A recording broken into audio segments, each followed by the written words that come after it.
नमस्कार, मी अश्विन बापट.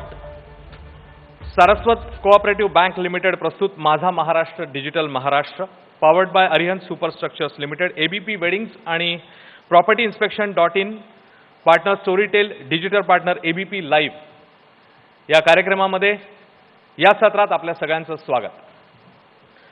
आजचं हे अत्यंत महत्त्वाचं सत्र आणि अर्थातच ज्या काळामध्ये आता आपण आहोत, म्हणजे कोरोनाचा हा सगळा काळ आणि त्याच्यानंतर त्याच्यातनं बाहेर येताना परत आता कुठेतरी दुसरी लाट अशी शक्यता असताना या सगळ्या वातावरणामध्ये आपण आता आहोत आणि त्याच वेळी हे सत्र आपण घेतोय. अत्यंत महत्त्वाचं असं हे सेशन, ई फ्रॉड.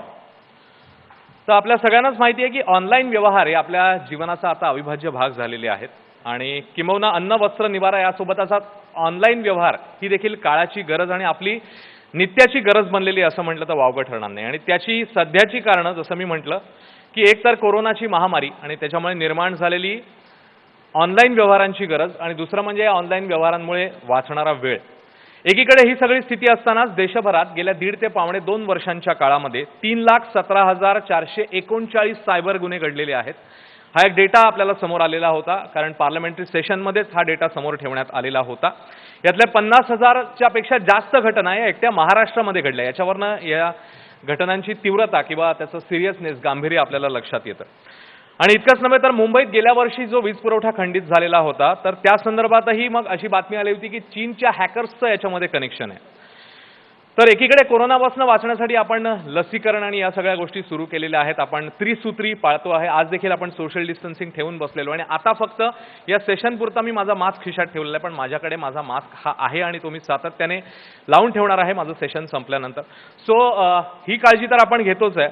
मात्र सायबर गुन्ह्यांपासून अर्थात ऑनलाईन फसवणुकीपासून वाचण्यासाठी या फ्रॉडवरची लस आता आपल्याला शोधायची असं म्हटलं तर वावगं ठरणार नाही.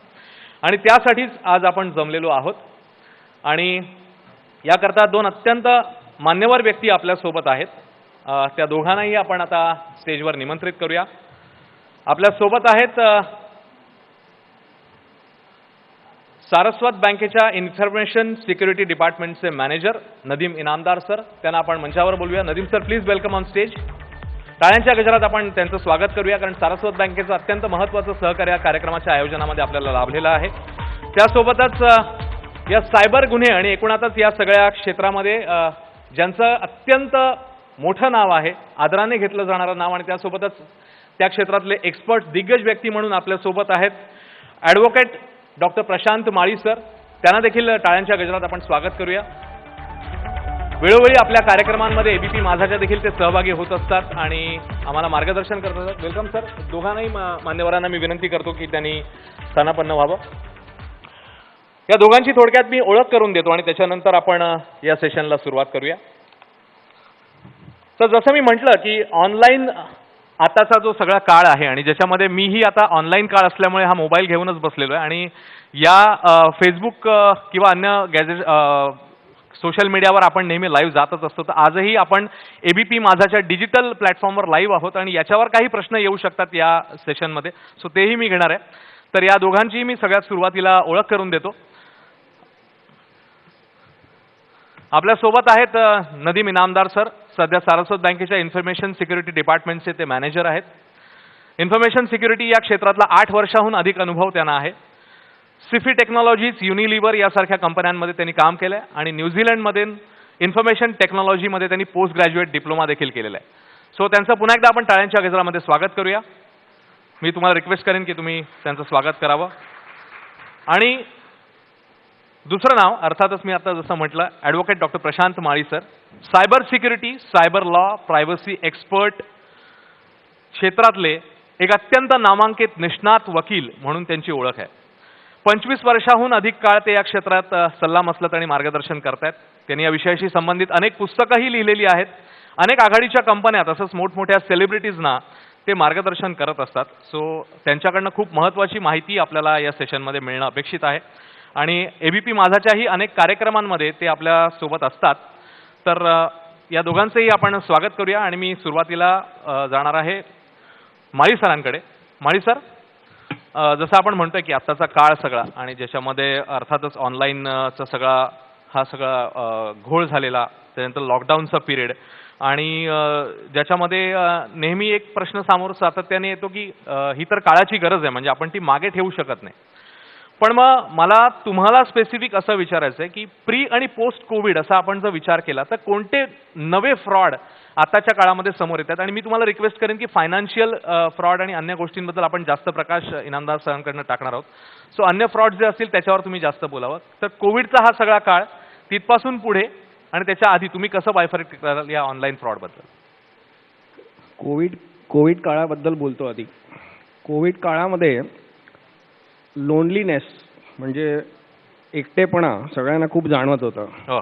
आणि तो एकटेपणा घालवायचं जे सर्वात चांगलं साधन होतं ते म्हणजे ऑनलाईन ॲप्स म्हणा किंवा इंटरनेटवरती जाऊन यूट्यूबवरती बघणं. आणि ह्यातला प्रामुख्याने ॲप्स लोकांनी वापरले ते म्हणजे डेटिंग ॲप्स आणि किंवा मॅट्रिमोनी, ज्यांचं लग्न झालं नव्हतं ज्यांचं लग्न होऊन तुटलं होतं त्यांचं सेकंड मॅरेज ॲप्स वगैरे अशा ॲप्सवरती लोकांचा वावर जास्त होता, म्हणून तिथे फ्रॉड्स जास्त झाले. तिकडे ऑनलाईन डेटिंग ॲप्सवरती लोकांचे पैसे बुडले. आणि खोट्या ई कॉमर्स साईट्स म्हणजे जशा आपल्या नामांकित ई कॉमर्स साईट्स आहेत तशा खोट्या ई कॉमर्स साईट्स जिकडे खोटे प्रोडक्ट्स म्हणजे IPRचं उल्लंघन करून विकणारे प्रोडक्ट्स म्हणजे जसं की पुमा झालं, नायकी झालं, जे आरामात विकले जाऊ शकत होते. म्हणजे तुम्ही प्रोडक्ट न घेता अक्षरशः फोटो विकत घेत होतात. त्या फोटोला भूल पडून तुम्ही त्या वेबसाईटवरती गुंतत होतात आणि त्या गुंतण्यामुळे काय झालं की लॉस होत होता आणि त्या लॉसमुळे अजून डिप्रेशन होत होतं. तर हे अशा पद्धतीचे फ्रॉड्स आणि अशा पद्धतीचे क्राईम्स या कोविड काळामध्ये जास्त बघायला मिळाले. आणि ह्या पुढे जे आहे ते जर ह्या पुढे कोविड नंतर आता आपल्याला ई कॉमर्सची सवय झालेली आहे. बरोबर. आपल्याला प्रत्येक बटन दाबलं की कुठलीही वस्तू विकत घेणं किंवा आजकाल कोर्सेस सुद्धा लोक करावे लागलेत. म्हणजे लोकांना कुठे कोर्सेसची गरज नाही, ते पण उगीच कोर्सेस करतायत अशी पण हालत आहे आता. तर त्या खोट्या कोर्सेसवाल्या वेबसाईट्स पण तयार झाल्यात. तिकडे जाऊन लोक फीस भरतात आणि मग कोर्सचा काही ठिकाणच नसतो आणि मग त्यांना त्यांची दुसरं ट्रेनिंग होऊन जातं की फ्रॉड्स होत आहेत, आपण फ्रॉडपासून कसं वाचावं.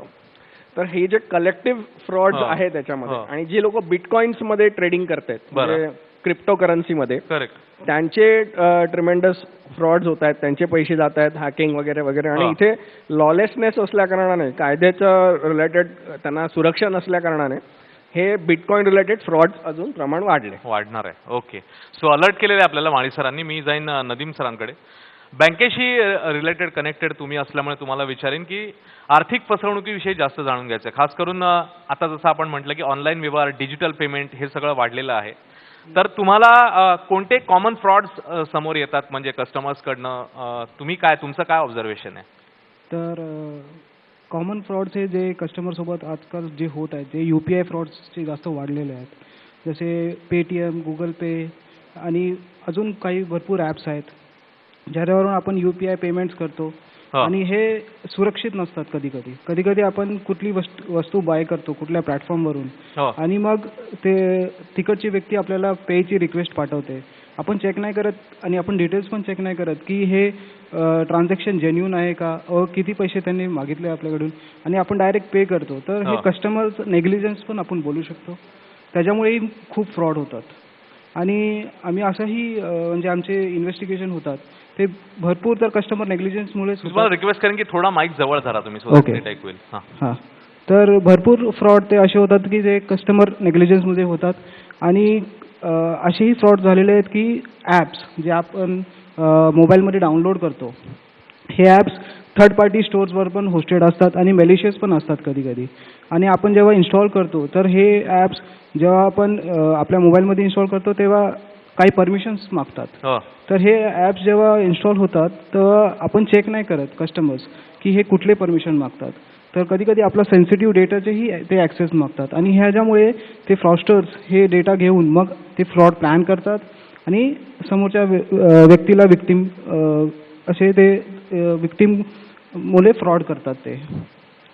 आणि असे म्हणजे व्हेरियस इन्व्हेस्टिगेशनमध्ये आम्हाला समजून आलेलं आहे. पण आता जसं मी ह्यांना तो प्रश्न विचारला की पोस्ट कोविड याच्यामध्ये वाढ झालेली तुम्हाला दिसली कस्टमर्सकडनं वाढत्या? जसं मी सांगेन की कोविडच्या पहिले आपण डिजिटल ट्रान्झॅक्शन एवढे जास्त वाढलेले नव्हते, पण बरं. पोस्ट कोविड हे जास्त वाढलेले आहेत. अराउंड आम्ही म्हणजे आमच्या बँकेचंच आम्हाला उदाहरण देतो की अराउंड 80% आमचे transaction last year was digital. अच्छा. येस. Okay. सो आणि विदाउट एनी फ्रॉड. बरं. So you can say that most of the digital transactions were happening last year.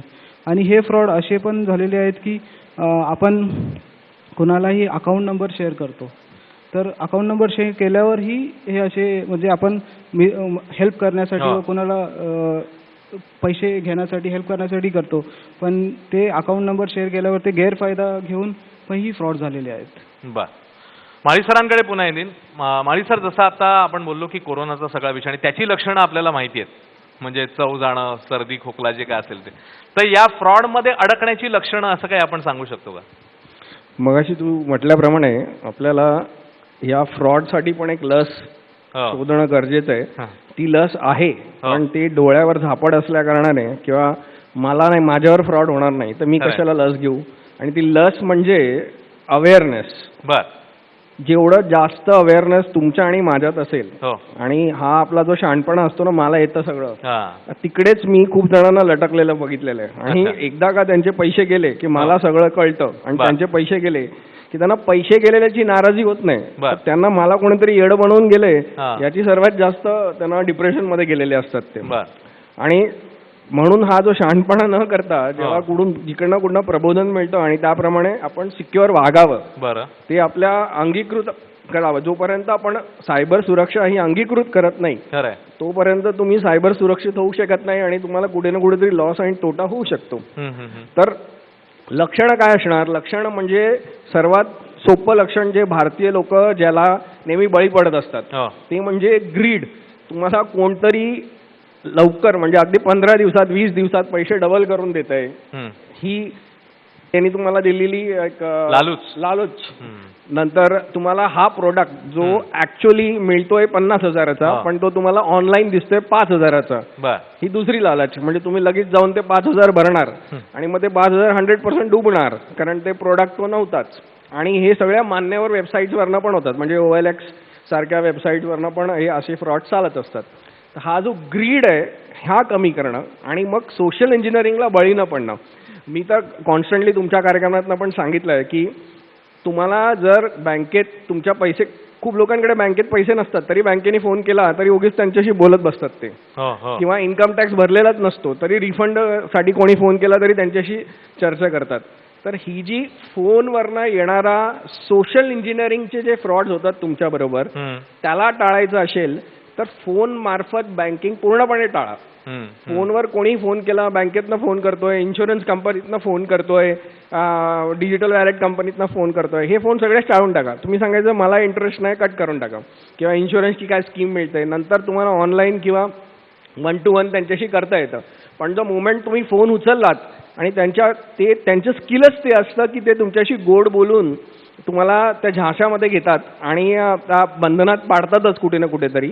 आणि चांगली लोक माझ्याकडे, म्हणजे IT इंजिनियर लोक पण फेल झाले आहेत माझ्याकडे. तर असे क्लायंट आहेत जे IITचे डायरेक्टर पण राहिलेले आहेत, म्हणजे IIT कानपूरचे डायरेक्टर होते ते. म्हणजे असे लोक सुद्धा जर फ्रॉडला बळी पडू शकतात, तर मग तुमची माझी जे कॉमन सामान्य आपण ज्याच्यासाठी वापरतो सामान्य जनांची, नेटिझन्सची काय अवस्था. म्हणून काही गोष्टी टाळूनच टाकायच्या. बरोबर. क्लिक केल्या त्यांचा मोबाईल कॉम्प्रोमाइज झाला. मोबाईल कॉम्प्रोमाइज झाला म्हणजे मोबाईलवरती मॅलवेअर इन्सर्ट करण्यात आलं आणि त्या मॅलवेअरने त्या मोबाईलचा पूर्णपणे ताबा घेतला. आणि ताबा घेतल्यामुळे काय झालं, जे काही ते टाईप करत होते त्याच्यावर की लॉगर इन्स्टॉल झाला, म्हणजे लॉग इन काय, पासवर्ड काय, जे काय टाईप करत होते ते बँकेचे काही डिटेल्स वगैरे ते सगळे त्याला जात होते. आणि मग त्यामार्फत त्यांच्यावरती फ्रॉड झाला. मग त्यांच्यावर त्यांचा जो काही डेटा होता त्यांच्या ईमेल मधला तो लीक झाला. जे काही PDF रिसर्चचे पेपर्स होते अनपब्लिश्ड ते लीक झाले. तर असे सगळ्या घटना घडत असतात. आणि सर्वात महत्त्वाचं म्हणजे काय की आपल्याला आणि सरकारला सुद्धा की आपण हे जे डिजिटल पेमेंट वॅलेट वापरतो किंवा हे जे सगळी सिस्टम सरकारने आपल्याला आणून दिली आहे, बरोबर. पण त्याच्याबद्दलचं अवेअरनेस पसरवण्याचं खरंय. बजेट खरंय. प्रत्येक बँकेला देणं खूप गरजेचं आहे. दुसरी गोष्ट म्हणजे व्हर्नॅक्युलर मीडियम मध्ये आपल्या गावा खेड्यामध्ये, आता जसं मगाशी मंत्री साहेब म्हणत होते की तुम्ही भाजीवाल्याकडे पण गेलात आणि QR कोड असतो तिकडे. हो. QR कोडला भाषा नाहीये, ते तुम्ही मोबाईल दाखवलात केला, पण ते मोबाईल दाखवल्यावरती येणारा तुमच्याकडे मेसेज आहे, हो. त्याला भाषा आहे. मग तो जर इंग्लिश मध्ये आला तर तुम्ही पैसे दिलेत की घेतलेत की किती पैसे गेले हे वाचण्यासाठी तुम्हाला त्या भाषा इंग्लिश यावं लागतंय. नाही खरंय. आलं तर मग परत कोणावर तरी अवलंबून राहताय तुम्ही. खरंय. तर ह्या SMS चा जो गंडा आहे त्याच्यातनं वाचायचं असेल तर व्हर्नॅक्युलर मीडियम म्हणजे जी भाषा आहे, आता महाराष्ट्रात होतं मराठीत जाणं गरजेचं आहे. म्हणजे ऍटलिस्ट मराठी वाचणं किंवा त्यांनी आजूबाजूला विचारणं एवढं तरी त्याला कळेल, काही आकडे तरी कळतील. जोपर्यंत बँकिंग हे पूर्णपणे किंवा ऑनलाईन बँकिंग हे जास्तीत जास्त व्हर्नॅक्युलर होत नाही तोपर्यंत अशा फ्रॉडचे चान्सेस खूप वाढत राहतात. बर. बँकिंगचा ह्यानी मुद्दा उपस्थित केला म्हणून विचारतो. यांनी काही उदाहरणं दिली की कसे फ्रॉड होतात बँकिंगमध्ये. जसं यांनी सांगितले की फोनवरून तुम्हाला हल्ली डिटेल्स विचारले जातात, तुमचा अकाउंट नंबर असेल किंवा कधी कधी पासवर्ड, पिन नंबर, आणि मग त्याच्यामध्ये त्या बोलण्यामध्ये गुंगवून ठेवतात आणि तुमच्याकडनं डेटा हॅक होतो आणि मग काय होतं आपण सगळ्यांनी बघितलेलं आहे. तर तसे काही उदाहरणं, आणि मग तुम्ही बँक म्हणून तुम्ही कशी रिस्पॉन्सिबिलिटी घेता आणि अलर्ट कसं करता तुमच्या कस्टमरना? बेसिकली बँकेने खूप इनिशिएटिव्ह आम्ही करतो. आम्ही कस्टमर्सला अवेअरनेस SMS पाठवतो त्याच्यामध्ये. हां, तर त्याच्यामध्ये तिथे SMS मध्ये लिहिलेलं असतो की never share your pin, OTP आणि ATM नंबर और account number with anyone, with any bank representative also. बरोबर. तर ते आम्ही सतत म्हणजे पाठवत असतो SMS. आणि दर ट्रान्झॅक्शनला जेव्हाही आमचे कस्टमर्स ट्रान्झॅक्शन करतात त्यांना SMS आणि ईमेल हे ट्रान्झॅक्शनचे नोटिफिकेशन जातात. त्यामुळे त्यांना समजतं की हे जेन्युइन ट्रान्झॅक्शन आहे की कोणी त्यांना फ्रॉड करत आहे त्यांच्यासोबत. आणि आम्ही रिसेंटली एक ई-फ्रॉड बद्दल एक व्हिडिओ सुद्धा ही अवेअरनेससाठी रिलीज केलं होतं, जे आपण ABP माझाच्या चॅनलवर बघितलात. तर तेही व्हिडिओ आम्ही अवेअरनेससाठी क्रिएट केलं होतं फॉर आवर कस्टमर्स. आणि आम्ही इंटरनल एम्प्लॉईजलाही ट्रेन करतो, फॉर सायबर सिक्युरिटी ट्रेनिंग देतो. त्याच्यामुळे जर कोणी कस्टमर जेव्हा त्यांच्यासोबत काही फ्रॉड झाला असेल आणि ते नियरेस्ट ब्रांचमध्ये किंवा कॉल सेंटरमध्ये कॉल करून ते विचारतात की आता आम्ही काय करू, तर ते त्यांना हेल्प करू शकतात. आणि कस्टमर्सला मी हेच सांगेन की जेव्हाही तुमच्याकडे म्हणजे तुमच्यासोबत काही फ्रॉड झालं तर पहिले बँकेला कळवा. बँकेच्या हेल्पलाईन नंबर्स असतात त्यांच्या वेबसाईटवर, जेन्युइन वेबसाईटवर, त्याच्यावर कॉल करा, त्यांना सांगा, कस्टमर कंप्लेंट रजिस्टर करा आणि तुरंत बँक त्यांचे सगळे डिजिटल जे चॅनल्स आहेत त्याच्यावरती त्यांचे युजर लॉग इन पासवर्डचे ब्लॉक करतील. आणि हे फ्रॉड पुढे काही वाढू नये म्हणून आम्ही ते प्रिकॉशन्स घेतो.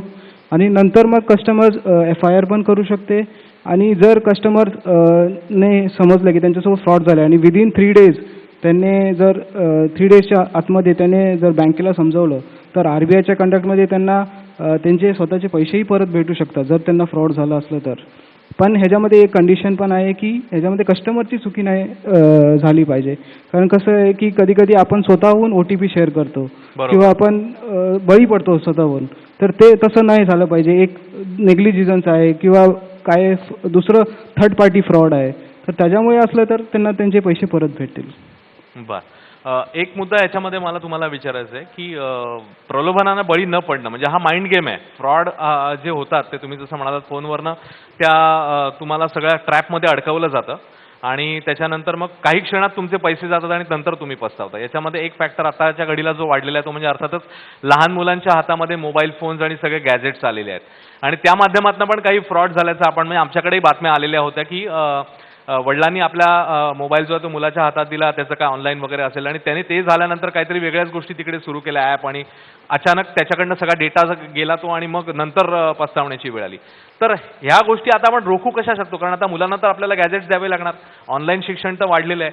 तर लहान मुलांच्या माध्यमातून होणारे ह्या जे फसवणुकीचे प्रकार आहेत हे रोखण्यासाठी काय उपाय आहे आपल्याकडे? हा माझा विचार आहे ॲज अ थॉट लीडर की मगाशी जी चर्चा चालली होती आपली की जसा राईट टू एज्युकेशन आपल्याकडे आहे, RTE आपल्याकडे आहे, तसा राईट टू इंटरनेट होणं म्हणजे फंडामेंटल राईट होणं, राईट टू बरं. इंटरनेट हे बरं. गरजेचं आहे. बरं. आणि मुलांच्या बाबतीत राईट टू इंटरनेट होणं तर अगदी गरजेचं आहे. हो. पण आपल्या मोबाईलवर तो राईट त्यांनी बजावू नये. म्हणजे कुठल्या आईबाबांच्या मोबाईलवर त्यांनी बजावला नाही पाहिजे. बरोबर. कारण आईबाबांच्या मोबाईलवरती जो कॉन्टेंट अवेलेबल असतो खरंय. तो मोठ्यांसाठी असतो. तिकडे काही सेन्सरशिप नाहीये. सेन्सरशिप युट्यूबवरती किंवा बाकीच्या ॲप्सवर लागू होत नाही. तर मग आपल्याला त्यांच्यासाठी एक डिव्हाइसच वेगळं बनवणं. जर आपल्याला हे सगळं आता मिक्स करायचं म्हणतायत की एज्युकेशन पण आपण मिक्स करायचं मग त्यांची डिव्हाइस वेगळं करणं आणि त्या डिव्हाइसवरती आपण हार्डनिंग करणं की त्यांनी कुठला कॉन्टेंट बघावा आणि काय काय ॲक्सेस करावं हे त्या हार्डवेअर रिलेटेडच असेल हो. पूर्ण. आणि त्यांनी बाबांचा फोन हातात घेतला किंवा आईचा फोन हातात घेतला म्हणजे क्राईम्स 100% होतातच. किंवा त्यांना आणि त्यांच्याकडे काय माहिती आहे का, त्यांना अलिबाय पण चांगला असतो. म्हणजे डिफेन्स त्यांचा चांगला असतो. मला काही कळलं नाही आणि ते लहान मुलं असल्या कारणाने तुम्ही काय सांगणार कळणार नाही. पण नोकरी बाबांची जाते. बाबांना कळतं है ना की म्हणून आईंची पण गेलेली आहे. म्हणजे माझ्याकडे अशी मला तुम्हाला तेच विचारायचं, तुमच्याकडे अशा लहान मुलांच्या काही केसेस आलेल्या आहेत? हां, तर तेच सांगतोय मी की हा जो एक 14 वर्षाचा मुलगा होता तिचा आणि ती सिंगल मदर होती, डिवोर्स मदर होती आणि तो काय करायचा, आई झोपली की त्याच्यावर पॉर्न बघायचा त्या मोबाईलवरती. आणि ते पॉर्न तितपत मर्यादित नव्हता तर त्यांनी कुठल्या तरी एका पॉर्नच्या वेबसाईटला आईचंच डेबिट कार्ड वापरून सबस्क्राईब पण केलं होतं. आणि आईचं जे डेबिट कार्ड क्रेडिट कार्ड जे काय होतं ते तिला तिच्या कंपनीने दिलं होतं. आणि ते तिच्या कंपनीने दिलं होतं म्हणजे तिची बँक स्टेटमेंट येते ना क्रेडिट कार्डची, ती तिच्या कंपनीच्या अकाउंट्सला गेली. आणि त्या अकाउंट्सच्या याच्यावरती लिहून आलं XXX पॉन $100. तर विचार करा की हे जे पैसे त्यांनी भरले होते $100 ते आता आईच्या खात्यात दिसू लागले आणि त्याच्यामध्ये एंट्री पण दिसू लागली की काय घेतलं तर पॉनची मेंबरशिप घेतली. तर तिला ते सांगणं तिकडे कठीण गेलं त्या अकाउंट्स डिपार्टमेंटला की हे मी नाही केलंय, माझ्या मुलांनी केलंय, की दोन्हीकडे ती अडकत होती. तर त्याच्यामुळे जेव्हा तुम्ही तुमचा मोबाईल फोन तुमच्या मुलांच्या हातात ट्रान्झॅक्शन करण्याकरता देता तो ऑडिट ट्रेल ठेवतो. खूप सारा ट्रेल ठेवला जातो आजकाल आणि पोलीस लॉ एन्फोर्समेंट एजन्सीज काय फोटो टाकतात मुलं हे बघत राहा. कारण तुम्ही जर काही कॅशनी विकत घेतलेल्या वस्तू असतील आणि मुलं जाऊन त्याचा पिक्चर काढून त्यांनी त्याच्या फेसबुकवर इकडे तिकडे टाकला तर आजकाल इन्कम टॅक्स डिपार्टमेंट पण ते जेव्हा रेकी करतं तेव्हा त्याच्यात ते गणती केली जाते त्या प्रोडक्टची. म्हणजे तुम्ही उगीच ते मुलं जाऊन कुठच्या तरी भलत्या कारच्या बाजूला फोटो घेतात आणि बाबांनी कार घेतली, मर्सिडीज घेतली आणि त्या मर्सिडीजचं बुक्स ऑफ अकाउंट्स मध्ये मोजून टाकतील अकाउंट्सवाले याचे इन्कम टॅक्सवाले की बाबा 65 लाख रुपये त्यांच्याकडे कॅश नाही आलं होतं. तर अनअकाउंटेड इन्कम म्हणून पण ते मोजून तुमच्यावर इन्कम टॅक्सचं पण हे येऊ शकतं.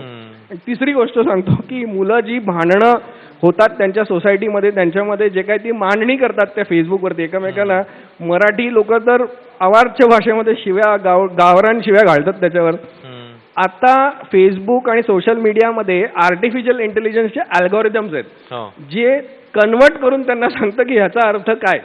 ओके, मराठीत राहता एवढं नाहीये आणि त्याचा अर्थ काय हे त्याच्या अल्गोरिदमला कळणं म्हणजे तुम्ही जर उद्या कुठे परदेशात शिक्षण घेण्यासाठी जात असाल तर तुमचा विजा रिजेक्ट होण्याची भरपूर त्याच्यात शाश्वती होऊन जाते. कारण जे विजा देणारी जी मंडळी असते ते तुमचा एक नेटवर्क अवतार काढतात, म्हणजे नेटवर्क रेकी करतात ते पूर्ण. आणि तुम्ही इंटरनेटवर सोशल मीडियावर कसं बिहेव करता ह्याच्यावर पॉईंट्स दिले जातात. तर तिथे तुम्हाला 0 किंवा मायनस पॉईंट मिळतील आणि तुमचा विजा रिजेक्ट होतील. आणि विजा रिजेक्ट झाला तर का रिजेक्ट झाला हे पण सांगत नाही विजावाले. तर तिथेही ह्या घटना होऊ शकतात. त्याच्यामुळे सायबर पेरेंटिंग करणं शब्द आहे सर. सायबर पेरेंटिंग करणं म्हणजे सायबर पालकत्व करणं. आणि जर तुम्हाला जमत नसेल तर युट्यूबवर प्रचंड लेक्चर्स आहेत. आता ह्या कोरोना काळामध्ये सगळ्यांनीच भाषणं दिलेली आहेत त्याच्यावरती, तो बघणं. नाहीतर तुमची शाळा ऑर्गनाईज करतच असतात सायबर पेरेंटिंग सेशन्स किंवा मीडियावाले प्रयत्न करत असतात तुम्हाला शिकवण्याचं. ते अंगीकृत धरून ते आपल्या घरच्या कल्चरमध्ये त्याचा वापर करणं आज गरजेचं झालंय. नाहीतर तुमचीच मुलं तुम्हाला सायबर क्रिमिनल बनवतील. फार महत्वाचा आणि अलर्ट म्हणजे धोक्याचा इशारा सर तुम्ही दिलेला आहे.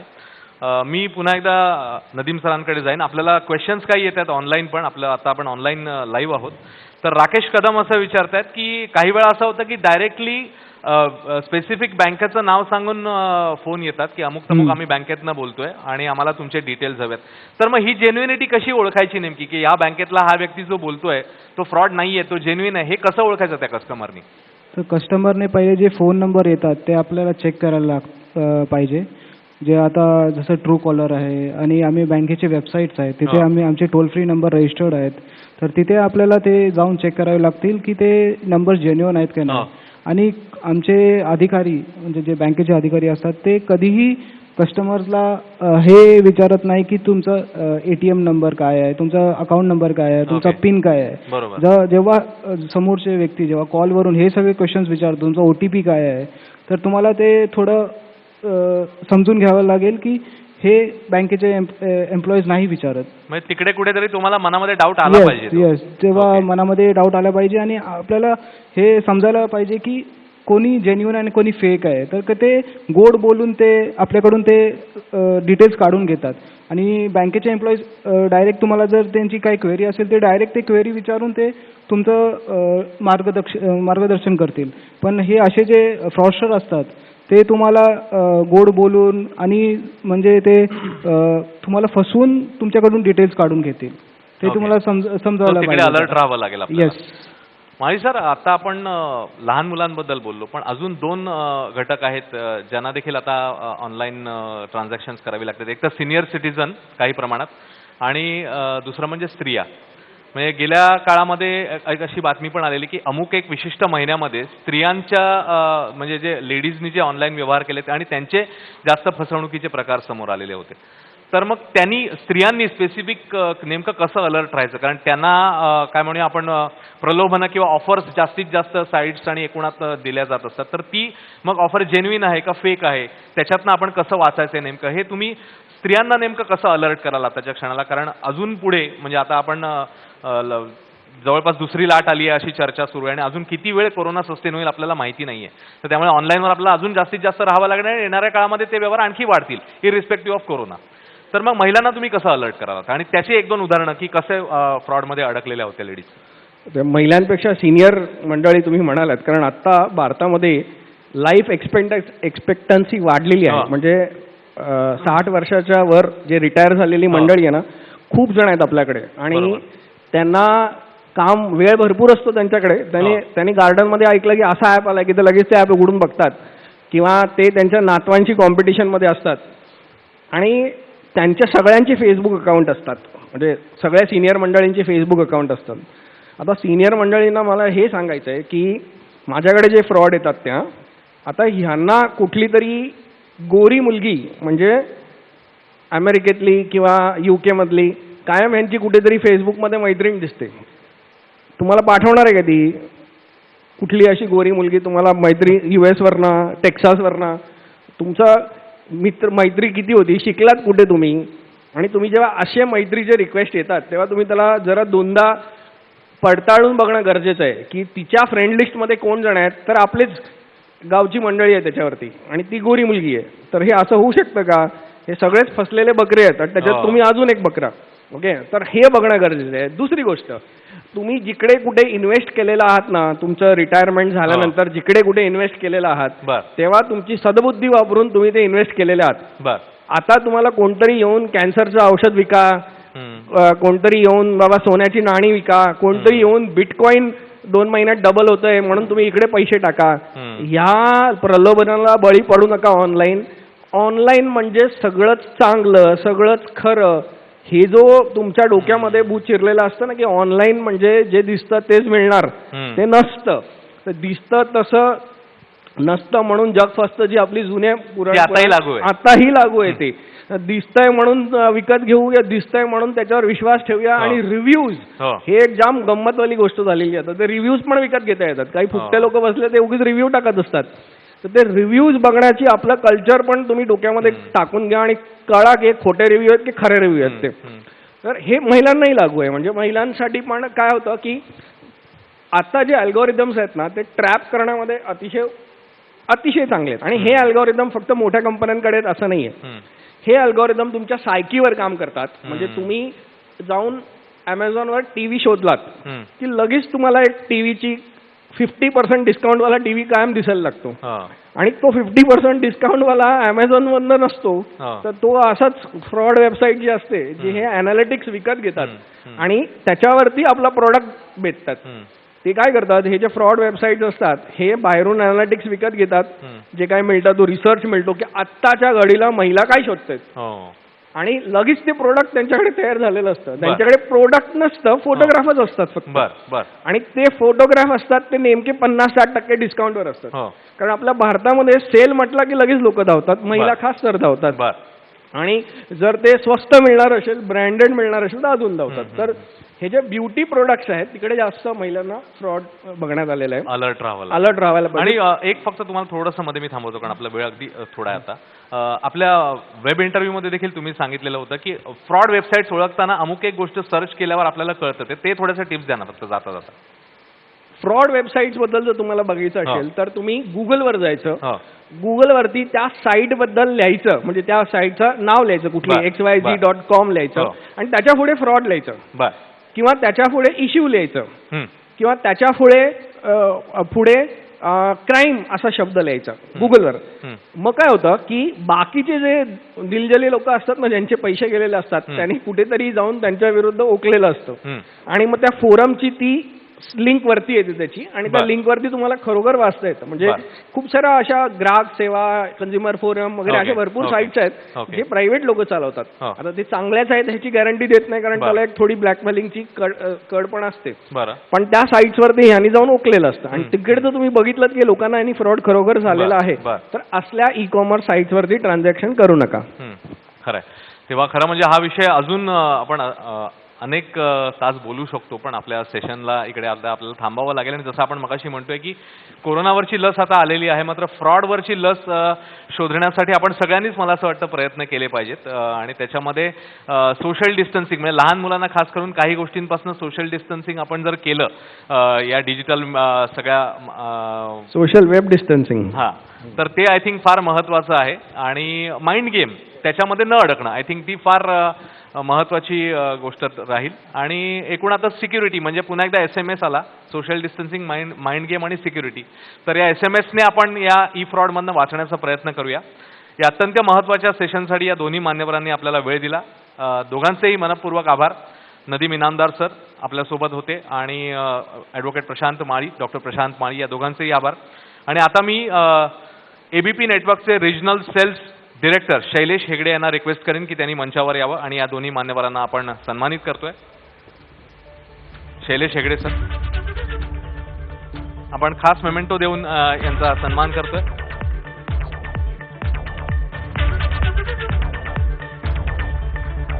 माळी सरांचा आपण सन्मान करतोय आणि त्यानंतर नदीम सरांचा देखील आपण स्मृतिचिन्ह देऊन गौरव करतोय. थँक्यू सो मच दोघांनाही मनापासून आभार. आणि आपण माझी खात्री आहे या सेशनमधनं अनेक महत्त्वाच्या गोष्टी, हां एक फोटोसाठी तुम्ही